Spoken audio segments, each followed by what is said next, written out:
Hi guys, welcome to the CG101 Podcast. This is episode 1. Who are we? What do we do? And why are we here? So, hi, I'm Xime or Brenda, and I'm one of the co-directors of CG101. My name's Ethan. I'm the other co-director of CG101. So, if you come from the Concept 101 podcast, you might know a little bit about the podcast that they have been doing at the Concept 101. Here, we just want to focus on the production side, same way that we focus on CG101 conference.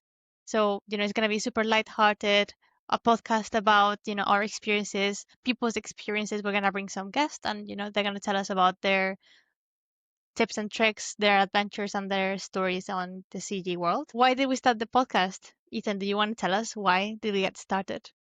Yeah, I can go ahead with it. I think in general, it's just a good thing to have throughout the year because, our events only happen once every year. Well, two now because we've got Concept and CG. But, the audience we're trying to build is not necessarily the same as the Concept audience. So if we can kind of replicate what they've done on their side and have something for CG people to listen to and maybe grow with us as we, take CG 101 along in the years, I think that'll be good to have. So I totally agree. Obviously, that's why we're both here. But in case that you guys don't know anything about CG 101 or Concept 101, maybe we should introduce ourselves. So I'll just go first.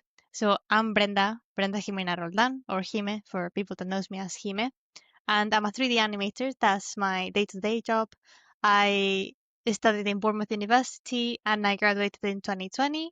And since then, I've been working on a bunch of different things from TV shows to VFX films and feature animation now. So that's kind of what I've been doing. Yeah, the short introduction for me. Went to Bournemouth University. After graduating, I started as a runner at ILM, and then I moved up into like a junior modeler role, and then I went freelance for a little bit, and then I started at Blacklight Studios, and now I'm a CG generalist or asset kind of generalist artist in advertising there. I think we just hit like the first little thing that people might be interested about is how we jumped between studying and our first jobs. How we broke into the industry. So Ethan, do you want to get started and expand a little bit more on your story and how you got started into CG? Yeah, I think it's probably unconventional now at this point because I graduated when COVID was kind of happening. So the 2020 era, I think the last few months of my uni experience were basically COVID happening and rules being kind of put across the country. So for me, it was a bit of a weird experience going from uni to the industry because basically as soon as I graduated, I went back home. I live in London and I just worked at M&S. So just a normal job because I needed money to live. And then I saw that there was roles popping up at ILM at the time and I just applied, fingers crossed I didn't know anyone there. It was more just to hope my CV and kind of student demo reel will be enough. And I guess it was enough to get a runner position. And yeah, I started my journey there running in an empty building because everyone was working from home, not even a conventional runner experience either. So in case that people doesn't know, so what is a runner? And I know obviously you had a different experience because of COVID and there wasn't many people in the building, but for people now looking at runner jobs or runner opportunities, what is that? What does a runner do? True, yeah, I should have mentioned it in case people don't kind of know. It's normally just a gateway into the industry if you're, just not at the level of an artist role yet. Like if there's not like a graduate scheme in place, which they didn't have at the time because of COVID, I think they did a pause on it. Going through the runner route can be quite useful because you get to basically join the company in a more operations role, but you get to experience all the artists, the way the company is structured, it works. You're not doing a creative role, but you're around creative people. And, jobs can sometimes be a bit tedious where you're doing like coffee or delivery of stuff.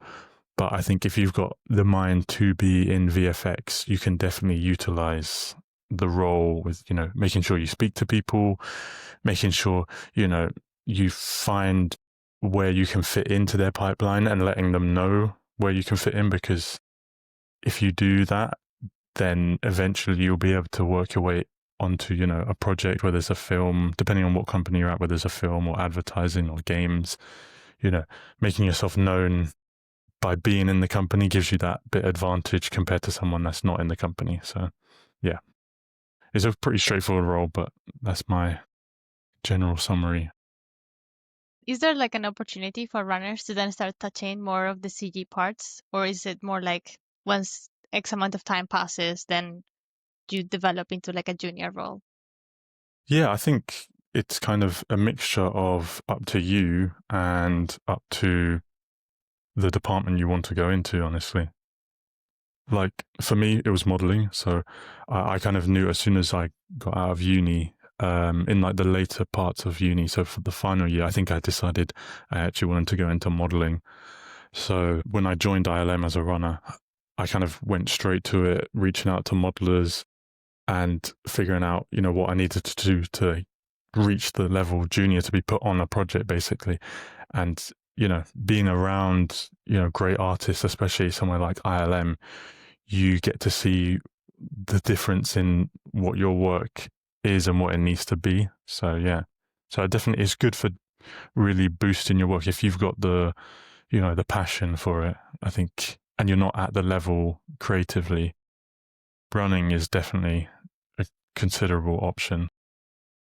Absolutely. I mean, I didn't do the runner route myself, but talking to other people that has done it, they have said how it was super useful in terms of getting to know people, getting to know how the studio works itself, and especially for those that wanted to go into the production side of things and starting into production assistant and production coordinator, they found it extremely useful because they are really just running around the building and talking to artists and organizing things. So I've been told by production side that they found it really useful when they did it. And of course, Ethan, you in the artist side also finding it useful in, getting that foot inside and getting started. Mm. Now you got to highlight how was your journey into industry? My Or journey runner? into the industry, I mean, I guess it was kind of a long route-ish because when I was finishing my undergraduate, I was graduating in 2019 and I started applying for some jobs, but at the same time, I started reaching out to a lot of people on LinkedIn to ask them for feedback for my showreel and any tips and tricks or anything that they saw I was lacking. And it was really great because so many people got back to me and they gave me some really good tips about my animation. So things that I could be working on more, maybe some exercises. And I kept applying through summer, but at the same time, I applied to go into my master's. So then I kind of said to myself, if I get a job, I'll withdraw and I'll go into a job. And if I don't, I'll do my master's. And I did my master's. So, I got into my master's and I had so many awesome tips of things I could focus on. So then I just spent the whole year of that master's just focusing on the feedback that I received from LinkedIn from different artists. And that really helped me to really put the work and grow. And I think what helped me the most was when I started my master's, almost I went back to basics. So I was, I did a final major project, a short film, and all the crazy stuff. But when I went to my master's, I went back to a bouncing ball, which is like one of the first exercises you do as an animator. So going back to basics really did help me to create a better like structure. So then I had a better base, and then from there I could build a much stronger portfolio. And then the year after, I felt much more prepared to go into the industry because I took that extra time from my undergraduate to my master's, and then actually applying for jobs. So when I finished my master's, it was COVID, so it was crazy because we were working online and the master's goes through summer. So, in the craziest peak of COVID, I was in my most crazy project because it was my final master project. But, that's how it goes. And it made us more resilient on digital communication, I guess.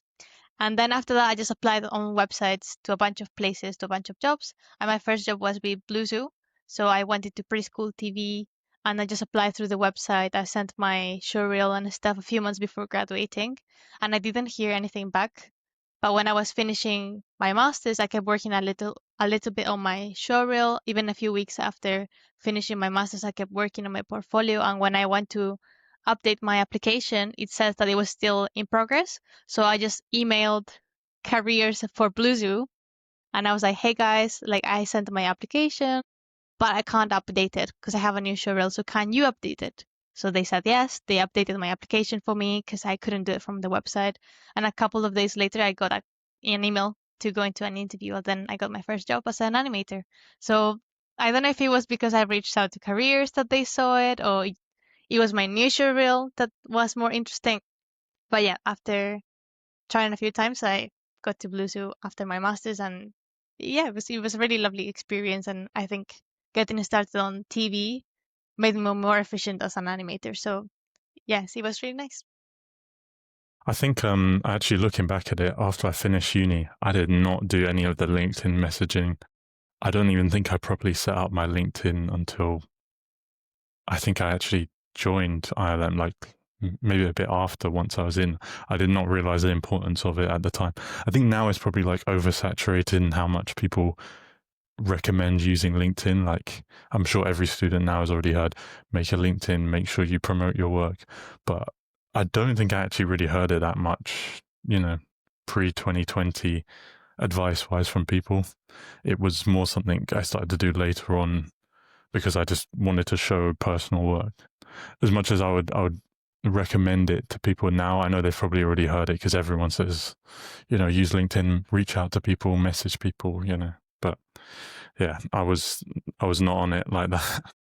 I mean, I think I would definitely still recommend it. It was definitely something super useful, and it did land me then my second job and my third job, and it did help me a lot growing then after my first job.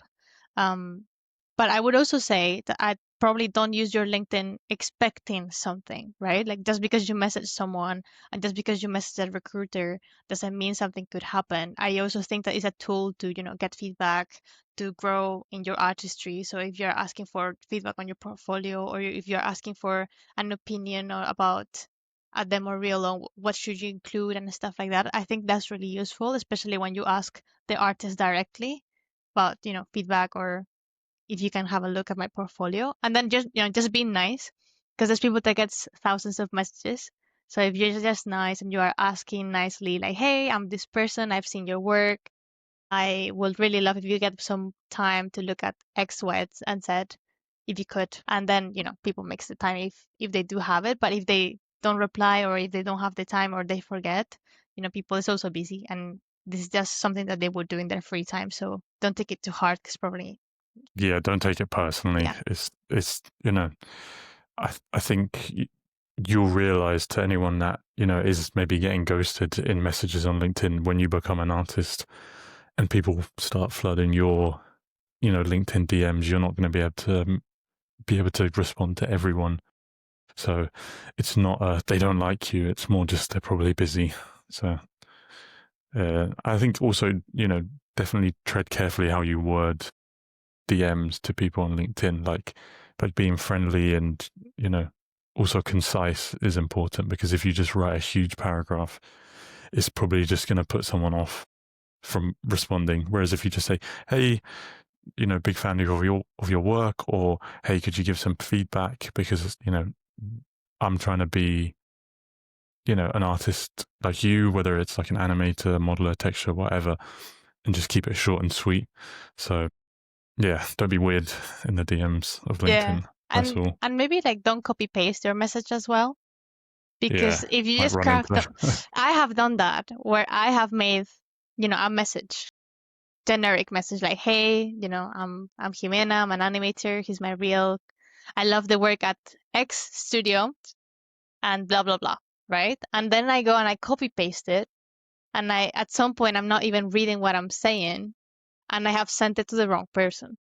And they have replied saying, hey, I'm not going to reply to this because I work at Y studio and you said X studio. So maybe you made a mistake. So I've been called out on LinkedIn. Read your messages, don't copy paste, make them personal. I feel like if you're going to do the messages, keep them short enough that you don't need to do copy paste, like generic formatted ones. Just do something that you can think of on the spot. oh, like I like this artist from ILM or Framestore. Hey, blah, blah, blah, blah, seen your work. Short and sweet. Here's a link to my work. Would appreciate any feedback done. So you're not copy and pasting anything. You're writing it from scratch each time, but Exactly. it's short and sweet. That's the main thing. Yeah, yeah. Maybe they respond, maybe they don't, you know. Yeah. And I mean, you know, if they don't, then try and go to events that have artists that you like at, and you can talk to in person where they can't run away from you. So Yeah. Oh, well, actually, that's a good segue to go into networking as a, in-person events. So, of course, we are in the CG101 podcast. So I think it's very, on theme to say that we do have our CG101 events. So just personally, like, we just recommend it. we personally recommend it and we're not biased at all. Not being paid off by CG101 Of in course. any way. So yeah, of course we do have our own conference that happens once a year, and you guys get, you get the talks, which is great for learning and asking all of your questions about great tips and tricks that they have learned doing different projects, or a specific artist that comes and shares their experiences. But we also have the networking side where you can connect to artists in a more relaxed kind of way, and our digital version of our Discord live when you can just join in and ask questions, or Discord community. So there's plenty of stuff that we have done at CG101. Maybe like how would you utilize it, Ethan? Like just in general with the event or specific Yeah, part? like if you came to CG101, or any of the CG events that there's are out there, like what do you do in those events? Because I get asked sometimes by students, like I don't know how to be there, basically. Mm. Yeah, I mean, obviously getting the tickets first is the main thing. Like once you've got the tickets, I think it's just, you know, seeing it as a tool in a way, not in a bad way, but like use the events. You know, it can be hard to speak to people, especially when you don't know anyone. If you go by yourself, I know it's hard to kind of climb out of the box, but I think the general theme to think is everyone is generally friendly, you know, are in the similar field to you, you know, the passion. There's a lot of crossover with passion. Take that step and ask people questions, you know, tap people on the shoulder, say, hey, can I see your work? Here's my work. You know, you never know, there might be a crossover with that work that then leads to something in the future. It may not necessarily be a job, but it might be a friendship that then, you know, leads to a collaborative project in the future. So, you know, going to these events, you know, the talks are obviously great, but use just the networking when you're walking around as a tool as well. I think, you know, yeah, that's my networking advice for going to the events. I'm not the best networker, so I'm not, you know, the one to be preaching on the box about it, but I think it's good to just talk with people sometimes. You never know what will happen. Yeah, I totally agree there. I mean, I think everyone has their own way of networking or just being there. But the best advice someone gave me was talking to random people. Just treat it as a house party. You're Mm. going around just being like, hey, what's your name? In a friendly way. And you might make some awesome friends. And I think that's the biggest part of network is the friends that you make along the way, because they can be the ones, giving you feedback or recommending you to someone, or just having a friend. Like that's just a great thing about these kind of things. You have a friend that's really passionate about things that you're really passionate about. They love dissecting films or dissecting games, and you can get excited about the behind the scenes of something that happened.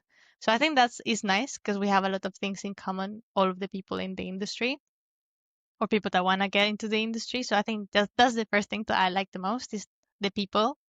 They're all just lovely. Yeah, I think once you get to know people, you realize, oh wow, it's so much easier to talk to than I realized, you know, before you actually tap them on the shoulder or whatever it is that you ice break with. You know, most people are very nice, you know. The people that aren't, you know, it happens sometimes, but it's very rare. I'll say that at least at our events, I think we attract the right, you know, type of people. Yeah, I think so. And also, like Ethan was saying before, you never know where the next opportunity comes. And I think this is a good segue to a personal story. So I went to an animation festival a few years back, and it was great. There were some amazing talks and we had an awesome time.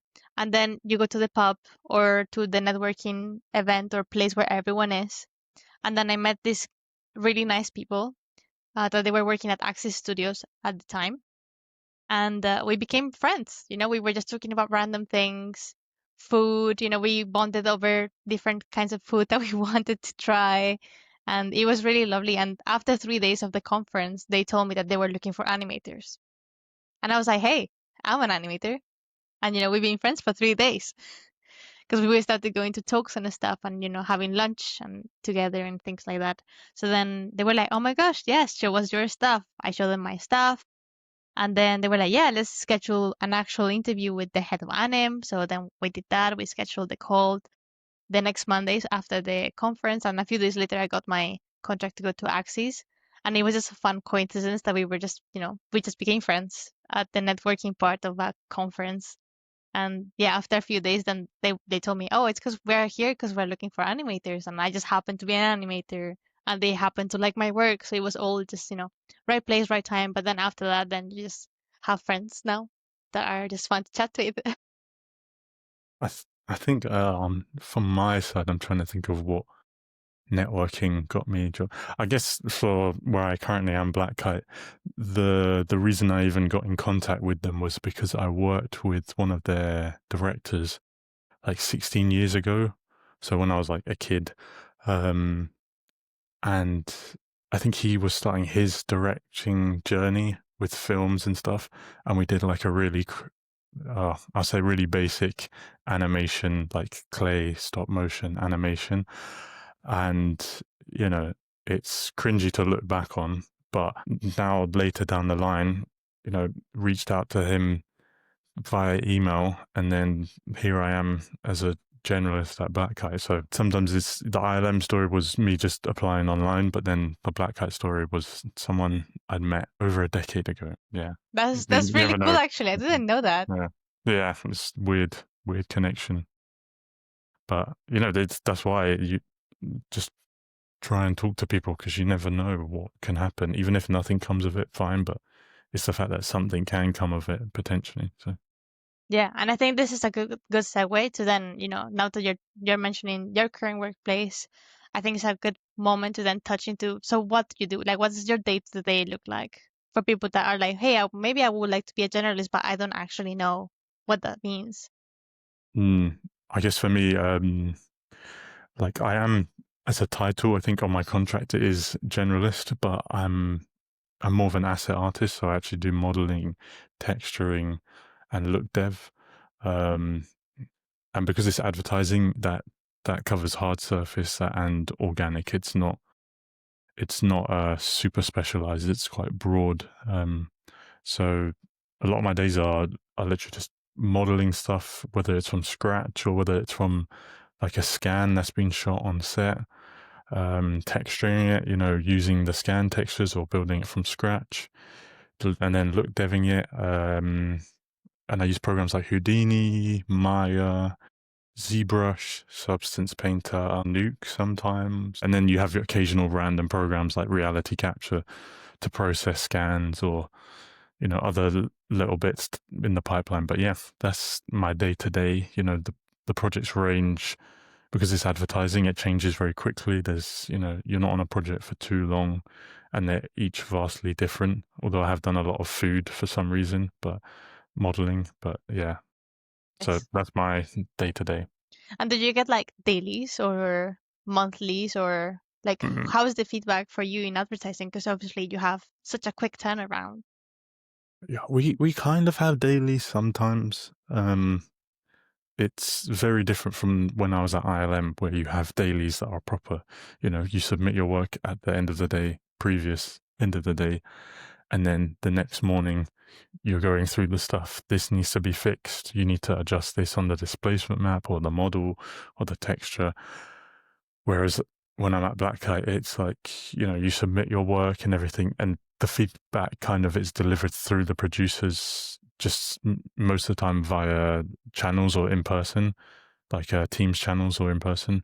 So it's a lot more chill in a way, like less stressful sitting in a room or in a call with like the soup and the whole model team. It's just, hey, this model needs to be a bit softer because it's stylized. We want, you know, less harsh bevels or something like that as an example. So yeah, I quite like it. I don't really like dailies anyway, so for me, that's like nice.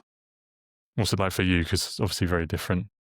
I mean, you know what? It has changed from company to company that I have been on. So when we were at Blue Zoo, which is more like TV, faster paced, we had dailies every day, and the notes are a bit broader because we just need to wrap it up quicker.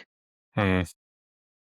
But for example, now that I work at DNEG Animation and we're working on feature film, dailies are much more throughout, so very much more detailed. So in the morning, we we don't really have a dailies during the morning because my animation director is in Canada, so we work with their timetable. So if I do have any questions, I can reach out to the leads who are in London for any feedback. But the main dailies happen in the afternoon, so I have dailies every evening after lunch, and then we just get through the stuff. Any questions, any things that we might wanna let them know or ask. We just show it on daily, so then they give us any feedback in there. And then if the animation director likes it, then we have a second dailies at the end of the day to show to the director directly of the film. So then we talk to the director directly, and they give any feedback or any notes that they might want to see, and and it repeats every day. So if you're not showing anything, you don't have to be in dailies.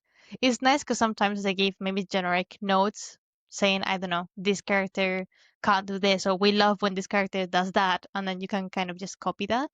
But honestly, I don't really have time to go to dailies all the time because I have to work on all of the shots, so I just go when I have to. um, but yeah, it has changed over time, and maybe in the past few years, I have been using more and more animation references, which is, if you guys don't know, for animation, we record ourselves and then we use that as a base for our performance.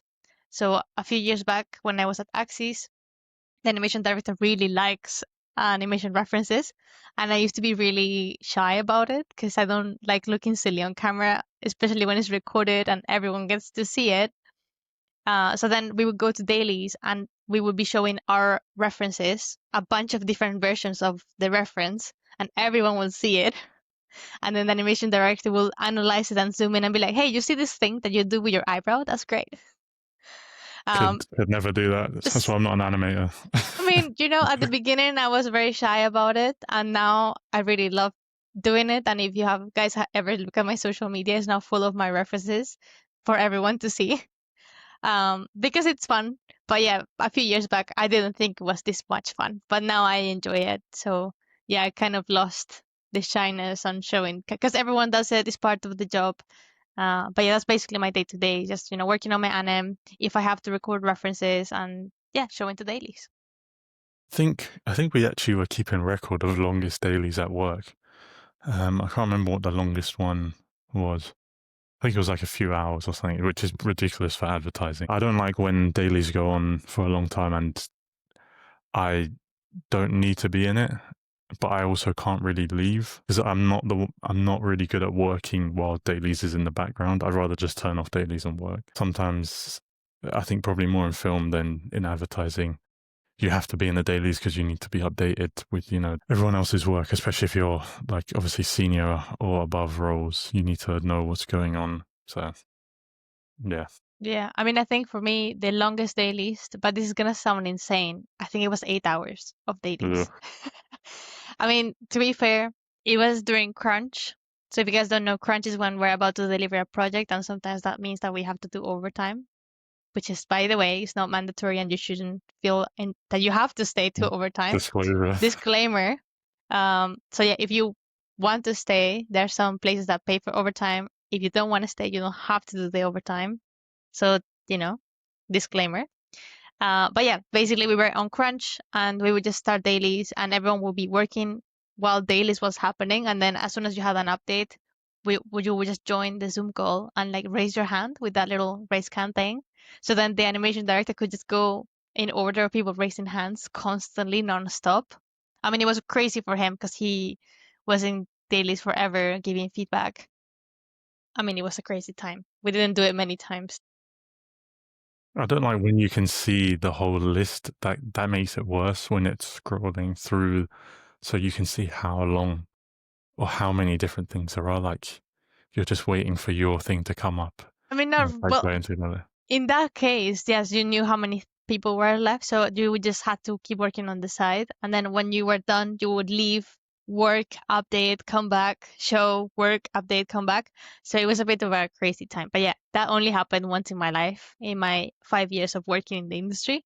So don't worry, guys. It's not like this. So I guess this is another good segue to, talking about work and maybe like making mistakes. And I always like to touch in on this sometimes when I talk to people, which is like, when did you feel like you became like professional, or do you still get imposter syndrome, and what do you do about it? I guess you're professional as soon as you start, but I feel like for me, it felt more like once I completed my first project, that's when I felt professional. Like once, for the first thing I worked on was Ant-Man and the Wasp 3. So whilst I was doing it, some tasks were difficult, some tasks were easy. So the imposter syndrome kind of bounces up and down depending on the day and the task that you have to do. It's way worse when you have to pass your work onto your lead or onto a senior artist, because you're like, oh my God, I couldn't handle this, and they expected me to be able to handle this, and now I've got to give it back to them to fix. So that's when it's at its worst. And, it's at its best when you get given something that they say, oh, do this in 3 days, and you do it in 1 day.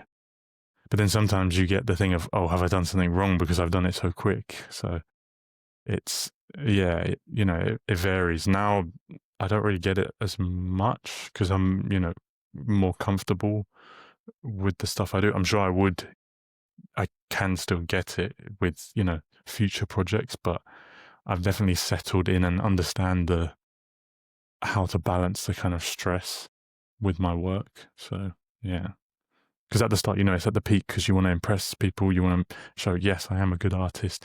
Yes, I belong here. I'm going to work extra hard and, like have everything done as quickly as possible and efficiently as possible. But, you can't do that. Not everyone's naturally gifted where they can do that. So I think understanding your limits is good and important for, early on imposter syndrome stuff, at least from my perspective. Absolutely. I mean, I think you said something in there when you said like at the beginning you really want to impress, and you really want to show off and make everyone feel proud or happy to they have given you that first opportunity, or that first job. And I definitely made mistakes there myself, because I got my first job at Bluetooth, and like you said, imposter syndrome up and down, because some of the shots I was like, oh yeah, I can definitely do this. And then some of the stuff that I got assigned, I was like, how am I gonna do this? I have no idea. I made so many mistakes, and then that meant I started doing silent overtime, which I really wanted to touch on today. I didn't know that it was a thing, but I had a mentor by Access BFX, by the way. And if you guys don't know, they have free mentoring. So just saying that that's a really great resource. So my first official mentor, was Access BFX, and my mentor was in production, and he told me not to do silent overtime, which basically means that you're doing overtime, but you're not telling anyone about it. So if you don't tell anyone that you're doing overtime, they think that you're completing your assignment or your task in that amount of time. And the next time that they have to give you something, they'll give you the same or more because they think that you can do it. So I started doing silent overtime when I was at Bluesy because I didn't know how to do constraints in animation properly. So I was just struggling. So then I would just struggle and, basically go back and redo it, or go back and redo it because I didn't know how to do it properly. But then I started asking questions to my seniors and my leads, because they're there to help you out and they know that you're going to struggle. But at the beginning I was too shy and I wanted to show that I didn't need any help. But of course I did. I needed a lot of help. So then I started reaching out. They would give me like a 101 call on how to solve it. They would teach me things. And then if I did have to do overtime, I would tell my lead, hey, like I really wanna work on this shot, and I'm gonna spend a couple of hours this evening. Because it was me that wanted to do it, then it's not paid. But I just wanted to have a specific shot for my portfolio, and then I would do it. But yeah, I stopped doing silent overtime because then my production will know if it was me being fast or on time when it wasn't, and I was just doing overtime when I got started, because I had so much imposter syndrome of why did I get the job when I'm struggling so much. Yeah, I did a lot of that because I was going from running to artist role. I was like very much like, yeah, I've got to show that, I belong here. And I think, I can't remember, but I think there was a bunch of like models that had to be done in a certain amount of time. And I was just like, you know what, I'm just going to go home, remote in, and then just bash it out and pretend that I did it in, the normal amount of time. And now, if I do overtime, it's maybe because I know I've been slow in the day. Like, so I won't mention to them, oh, I've done an extra couple hours, because it might have been that I just had an issue at work. Like, so I don't know, something that had happened that slowed me down. But now I'm way more reasonable with doing work outside of work hours. I think it's something you have to almost go through and learn. Obviously, I don't recommend people to do it at the start where you just carry on working after the hours are done. But I think as much as I may give this advice, people probably are going to do it anyway and then learn that way, because that's the way most people learn these stuff, by You'll actually be doing like it. us. You'll do it, and then you'll be like, wait, I don't have to do it. I think for me now, I don't do any overtime at all because I just refuse. So I just don't do it. I know that if I don't finish, I am conscious that if I don't finish my work that has been assigned, I have to tell production that I'm behind, so then they are aware. And then then you have to be aware of, if you are behind, that could mean that they will give some of your work to other artists. So that's the only time that I would do overtime, is to not be behind, because I want my shots to be mine and I want to put them on my show reel. But I think the last time I did overtime probably was 1 or 2 years ago, I think. Oh wait, no, I'm lying. It was a few months ago. It was a few months ago because there was a specific shot that I really wanted to finish because I wanted it in my portfolio. So what happens in CG is, if you don't, we need to finish the film or the advert of the game on time because it has a release date. So if you don't finish, we're all a team and we're in the same boat. So what could happen is they give some of your work to someone to finish because we need to finish. So because I wanted this shot to be mine and I wanted it to look super good because I wanted it in my show reel, then I did overtime for it because I wanted that shot to be mine and I wanted to look the best it could for my own portfolio. So because we have a limited amount of time, I knew that if I wanted it to look extra nice, I needed extra time for it. So I probably did maybe like 4 or 5 hours extra for that one shot. So it wasn't a lot.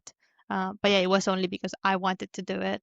And I did tell production that I was going to do it just so they were aware for scheduling in the future and they wouldn't just give me another crazy shot and think that I did it in that amount of time. I think it's a good thing to bring up, is letting production know, or letting your lead know, because, don't suffer in silence, because not just for you, but actually for the team as well. If you don't tell anyone that you're struggling on something and they're just thinking, oh yeah, they're just going along with it, production will follow up with you and whatnot. But just let people know, if you're struggling, you're not going to learn also if you just suffer in silence. Ask your lead or ask seniors or ask other artists for help of where you're going wrong, so for next time you don't run into that same issue. And let production know, so they can schedule more time, or they can split your work because at the end of the day, deadlines do need to be reached from just like a business perspective, and especially in advertising, you don't want to be keeping it to yourself that you're struggling. Like, they will want to know if you're struggling so they can get it done. So yeah, don't suffer in silence, because it sucks for everyone, not just you. Yeah, absolutely. And there was a thing that we had when I was working at MPC that basically struggle for 15 minutes. 15 minutes. And then if you can't figure it out, so if you're having an issue with Maya or an issue with Blender or the software, or you don't really know how to approach something, reach out to someone, especially as you are starting, because they might know, we have a tool for this, or I would approach it this way and I would do it that way. And it's always nice to hear how everyone works, because there's not a perfect workflow, but they might give you a cool tips. Or a lot of the time, studios have their own in-house tools that they could be super useful. And yeah, when you're a student, we don't really have anything. We just wing it. we hope everything works out and that's it. But they still just have a lot of in-house tools that no one knows about except people that already work there. So yeah, you're gonna get there, and maybe they do have awesome tools that could help you out and not struggle. So struggle for a little bit, try to figure it out, but I would say half an hour and then reach out to someone and then they can help you or give you a how would they do it, or if they have a tool for it, or if your software is doing something strange, closing it and open it, I know, but so like maybe they know something. I think you'll learn the most tips as well from failing. You'll learn stuff that you remember for the rest of your career, basically from your failures and other people giving you advice.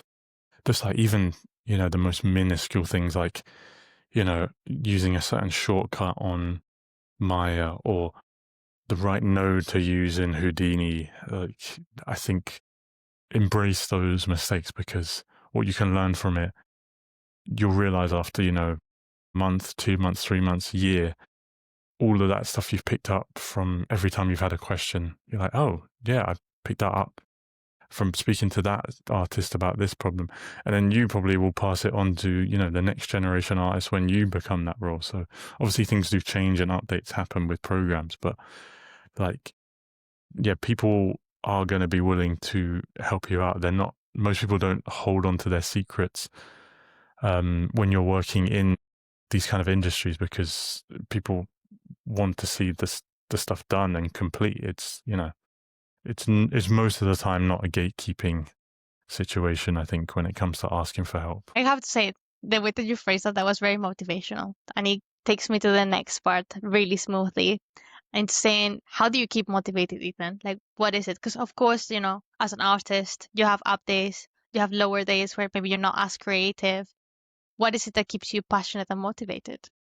It's a mixture of things. I'd say the more positive thing is what keeps me motivated is the people around. When you're around people that you get along with in your studio, you're around with really good artists that are passionate about their work, or even just people you get along with. That's a great way to stay motivated. The other way, which is maybe a bit more negative, is I've worked jobs that I've absolutely hated, and I wish to never go back to them. And because I love working in VFX so much, so that keeps me motivated to making sure I'm good and improving at my job, because I never want to go and do those jobs that I used to do again. From my side, but what about you? For me, like you said, people is a massive thing. It's a really passionate community. I mean, being in artistry, people are just passionate about what they say, and there's so many like awesome podcasts and videos and people that I like to follow or hear if they're giving a talk, and that really motivates me I guess in more of the book side, if you want to see it that way, right? Like the theory side. Um, but yeah, in terms of like being motivated at work, I think also being easy to myself motivates me, because I know sometimes I'm going to have a better day and I know sometimes I'm going to have a slower day, and that's okay. Like, not to punish myself if I'm not super creative that day. That's okay. I tend to just walk out and come back in. And, as an animator, I think having a plan is the best way to be motivated. So, recording a reference and having a plan that I know I'm following, it makes it a bit easier because I know what I'm aiming for, and I think yeah, it's fun and it keeps it lighthearted, and it gives me a plan which makes me motivated because I know what I'm doing rather than just going blindly and animating blindly on what's happening. Yeah, and I think going That's back to much. the planning stage also like keeps me motivated because sometimes I do struggle even if I do have a plan, because you get notes and something changes and now you're not really following the path anymore. So going back to the planning stage and maybe looking at other references and things keeps me motivated. But yeah, the people especially, I think, um, around me and how talented they are is really inspiring to see every time, and looking at their shots, it's great. I would recommend your motivational things more than mine. Mine is purely for, it's necessary for me, but I think the people thing is more important to focus on for people that need the motivation to stay in. Don't use the negative thoughts like I do. I'm just, I think that's useful as well. I would like to go to Vimeo and find like the heads of animes, supervisors and showreels and the senior showreels and the lead showreels and super awesome project showreels. And I noticed that I was kind of comparing myself because I was trying to get motivated, but yet I was comparing myself. So what I started to do was scrolling down. So I will go to people's Vimeo and start scrolling down to find their very, very first showreel. And then I will go up. And that really motivated me because then you see their journey. It's easy to compare yourself with, some of the greatest artists that have 15, 20, 30 years of experience in incredible films. But especially when you're starting out, you can't compare yourself first with a crazy crew because you're doing a student film with like 1 to 5, 10 people max. And then, you're comparing with a whole film. So don't do that. But also like remember that they started somewhere and they had a journey, and I really love doing that. Even now I like doing that. And that's also why I have all of my old showreels on my Vimeo. Because sometimes when I'm having a down day, I look at them myself and I'm like, oh, it's okay. You know, I would be You know, proud like 5 years ago. I'll be so happy to be here. So it's fine. though, the danger is you're trying to use it to motivate and it backfires when you scroll to their very early work and it's still amazing. And then you're like, oh, some people are Well, there's just. some really talented people out there, and that's fine. No, my work is questionable from a few years back, so that's nice because I can also see that it was very questionable. So then you're like, oh, I grew, this is nicer, and that's nice. Yeah, yeah. I think reflecting on your old work is definitely good. You don't necessarily need to keep it public that everyone can see, but definitely having it accessible for you to look at yourself, I think is good. Because, yeah, no matter how cringy it is, you still can tell yourself, oh, I'm not there anymore. I'm actually here. But you just sometimes need that step back to see the difference in distance. So, I think, as we're approaching the end of our first podcast, I also wanted to touch on how do you keep, your work-life balance? Because obviously, we have CG101, we have the conference, we have our jobs, and we talk a lot about CG all the time. But, what is it that is not CG that keeps us motivated, or how do we keep that balance of other stuff on the outside world? Um, having a calendar, honestly, that has done me wonders. Never used to care about calendars. Would just say, yes, meeting up after work, blah, blah, blah. But having a calendar has actually helped balance everything out. So, whether it's playing football for the football league, the VFX football league, or, it's just meeting friends, just having it in a calendar helps because then it stops me from if there's a work thing that's having to go on like overtime, I can be like, no, I've actually got this plan already on this day, rather than being like, oh, I can't remember if I planned, to meet up with friends on Thursday. So you just say yes to overtime, and then next thing you know, you've, ruined part of your work-life balance just like that. So, yeah, to a calendar. My God, yes. I love my calendar so much. Even like when we are like, oh yeah, let's do this thing together, because you guys know that Ethan and I organized CG1 conference. I still have to put it on my calendar that we're gonna have like a call, or that we're spending X time doing something, because then I know it's there and that's my dedicated time to this. And then, if like Ethan said, even meeting with friends is on calendar to me as well, because then I can see it, and also I have something to look forward to that is not work. It's nice, that you're like, oh yeah, this weekend I'm doing this, or on Thursday evening I'm doing that, and that's quite nice. But also picking up other hobbies that are not CG related is really fun for me. So, like going ice skating, or now I started to learn, flamenco dancing. It's nice because it's something else, and you're not looking at the screen. That's really important. Not looking at the screen to me is important. So I tend to, draw or paint or dance or going ice skating. It's something else. Yeah, definitely. I think that should be kind of a standard recommendation for anyone is try and do other things. Because, also it could be stuff that actually benefits your 3D stuff. Don't make it a point to find something that benefits your CG work, but just, have something else to do. It makes life more fun. That way. Yeah, yeah. And I think what really helped me lately is just being easy with myself. So I like sketching or doodling, but I'm not a concept artist. And I have some incredibly like talented concept art friends that, of course, their stuff is amazing. But then I thought to myself, yeah, but why should I stop drawing? Just because I'm not a concept artist, that's fine, you know? And just making something creative for the sake of making something creative, not really thinking that it has to be for my portfolio or it has to be on a post on LinkedIn. It's just for fun. It's just for me. And that's it, you know? If it's not that great, then that's okay. So I enjoy that. So yeah, I think we're reaching the end of our hour. So we're probably gonna, let you guys go. Thank you so much for listening to us in our very first episode. Stay motivated. Check our Discord if you have any questions or you want to chat with other people. We're gonna have lives once a month, giving feedback from some of our mentors that are coming in and visiting us as well. And if you have any questions or want to know more about the event, we're on Instagram and we have our website as well. So check all of our events or information in there, and you'll find out more about next year's CG101 in there when we have more information for you. Is there anything else I'm missing, Ethan? Don't think so. No, it's just, yeah, like you said, follow the social media, best way to stay informed with what's going on, you know.